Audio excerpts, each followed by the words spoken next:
So joining your Gmail with your monday.com is pretty easy thing to do. Today I'm going to show you how to join Gmail using monday.com. So for that we will go to the monday.com obviously, and it will take us to the home page of the monday.com.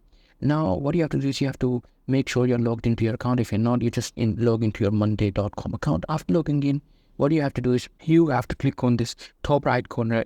In my case, it is in the top right. You might be able to find it on the bottom left corner. It will be your profile. You just have to click on that, and now you guys will be able to see all of these options. You have to click on this integration options, and it will load the integration center, all the things that you can integrate with your monday.com account. So here you have to find Gmail. After finding Gmail, you just have to click on that, and you guys have to select the port in which you want to integrate your gmail.com. I'm going to select my port, and you guys can select any of the option of your choice from here. You just have to click on any of the thing you want to add on to your port. Suppose I want to add this port. I'm just going to click on add to port.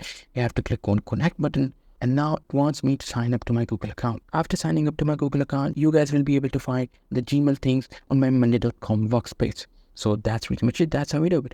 Hope you guys find this video helpful.